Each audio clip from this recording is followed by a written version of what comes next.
Nasir electronics, mobile shopping, computer, furniture, e bike आणि भांडी centre Salgare.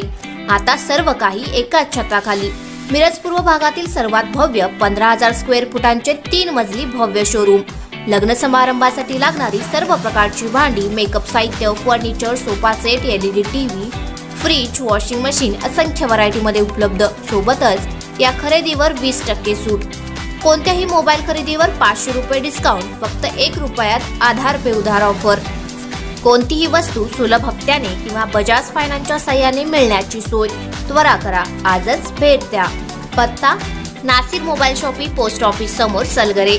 Mobile number 9834049050 व 9923102298. प्रत्येक बातमीतील घटनेच्या वास्तविकतेची तुलना थेट पाहत रहा चांगली अपडेट. श्रीराम भक्ती उत्सवाची भजनाने सांगता. सांगलीकरांना 8 दिवस श्रीराम दर्शनाची पृथ्वीराज पाटील व डॉक्टर पतंगराव कदम फाउंडेशनने दिली ऐतिहासिक संधी. पृथ्वीराज पाटील व डॉक्टर पतंगराव कदम फाउंडेशनने सांगलीत श्रीराम मंदिराची हुबेहूब नेत्रदीपक प्रतिकृती उभी केली. सांगली आणि आसपासच्या गावातील जनसागर दर्शनासाठी लोटला होता. विविध क्षेत्रातील मान्यवरांनी भेटी देऊन दर्शन घेतले. 8 दिवस श्रीराम कीर्तन, भजन, गीत, रामायण, गायन, व्याख्यान, महाआरती व लेझरच्या माध्यमातून श्रीराम दर्शनाने सांगलीकर तृप्त झाले. खास भक्तांच्या आग्रहाखातर दिनांक 29 जानेवारी रोजी 1 दिवस दर्शनासाठी मंदिर खुले ठेवण्यात आले. तुंगे येथील हरिभक्त परायण जयपाल बिरनाळे माऊली यांच्या हनुमान भजनी मंडळाच्या भजनानंतर आरती झाली आणि श्रीराम भक्ती उत्सवाची सांगता झाली.